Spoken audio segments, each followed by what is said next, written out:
Au programme de cette nouvelle session parlementaire, une séance consacrée à l'examen du budget. Et à cette occasion, les députés de Côte d'Ivoire ont échangé autour de ce point qui constitue une priorité dans la feuille de route de la nouvelle Assemblée nationale. Laurent Banga. 245 sur 249 députés ont effectivement repris le chemin de l'hémicycle. L'ambiance est conviviale, une tape amicale par là, des accolades par-ci. Les uns racontent ce qu'ils ont fait de leurs vacances parlementaires, quand d'autres expriment la joie de retrouver des collègues. Bref, après ces retrouvailles, place aux choses sérieuses. Les visages changent, le ton plus solennel. Un seul point à l'ordre du jour, ouverture de la deuxième session ordinaire de l'Assemblée nationale. S'adressant au député ivoirien Guillaume Soro, s'est réjoui de ce que son appel lancé lors de la clôture de la première session ordinaire 2012, qui demandait aux députés d'être sur le terrain pour mieux se rapprocher des populations, ait été entendu.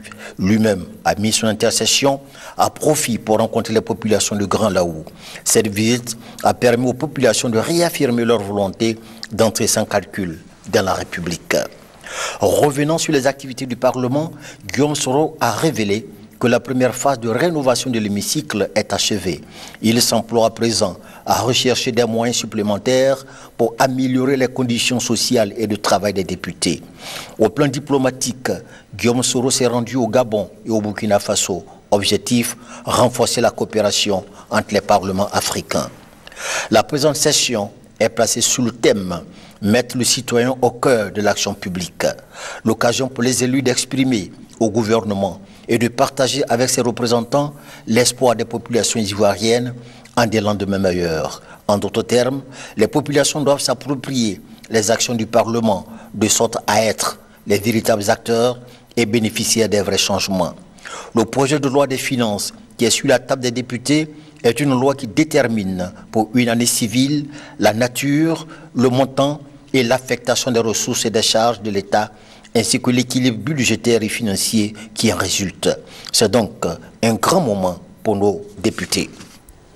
Véritable temps crucial de l'activité parlementaire, l'examen de la loi de finances 2013 requiert de nous, dans le respect des règles budgétaires nationales et internationales, une bonne articulation entre les besoins et les objectifs, les moyens et les résultats, en même temps qu'une élaboration méticuleuse des indicateurs adaptés à la conjoncture de notre pays afin qu'un suivi effectif des projets soit assuré.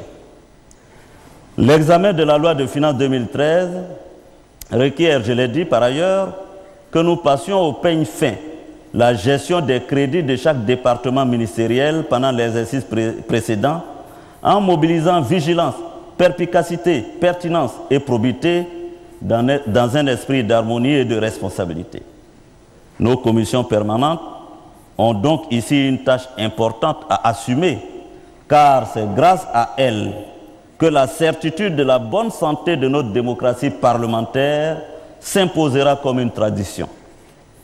De la loi des finances initiales à la loi de règlement, en passant par la loi des finances rectificatives, nous devons exercer sereinement le travail d'examen que nous a confié le peuple de Côte d'Ivoire. C'est ainsi que nous apporterons la preuve à ceux qui demeurent dubitatifs que nous servons avec abnégation le bien commun des Ivoiriens et des Ivoiriennes. Selon le président de l'Assemblée nationale, en plus du projet de loi des finances, d'autres préoccupations seront également abordées. L'école, la sécurité, la réconciliation et surtout l'emploi des jeunes. Ne faudrait-il pas aborder la question de la sécurité parallèlement à celle de l'emploi des jeunes? N'y a-t-il aucun lien entre l'insécurité grandissante et la précarisation dans nos contrées? Certains jeunes ne voient-ils pas en cette arme un moyen de subsistance? Aussi, Monsieur le Premier ministre, il me semble qu'il nous faut engager une politique de l'emploi plus hardie. Il nous faut diminuer le taux de chômage dans notre pays. Des études crédibles montrent bien que le secteur de l'agriculture est un gros pourvoyeur d'emplois et qu'il est accessible à tous les niveaux d'études et de qualification. À la lumière de tout ceci, l'agriculture, le socle de notre développement depuis des décennies, ne devrait-elle pas être relancée avec plus de vigueur en lui consacrant une part, par exemple, conséquente du budget national? Je demeure convaincu, vous connaissant, que le gouvernement s'y emploiera et que les résultats ne se feront pas attendre. Pour le rayonnement de l'Assemblée nationale ivoirienne, Guillaume Soro effectuera d'ici peu des missions à l'étranger, notamment au Canada et en Belgique. En conclusion, le président de l'Assemblée nationale a indiqué que la tragédie qui a cours dans le nord du Mali interpelle tout citoyen du monde.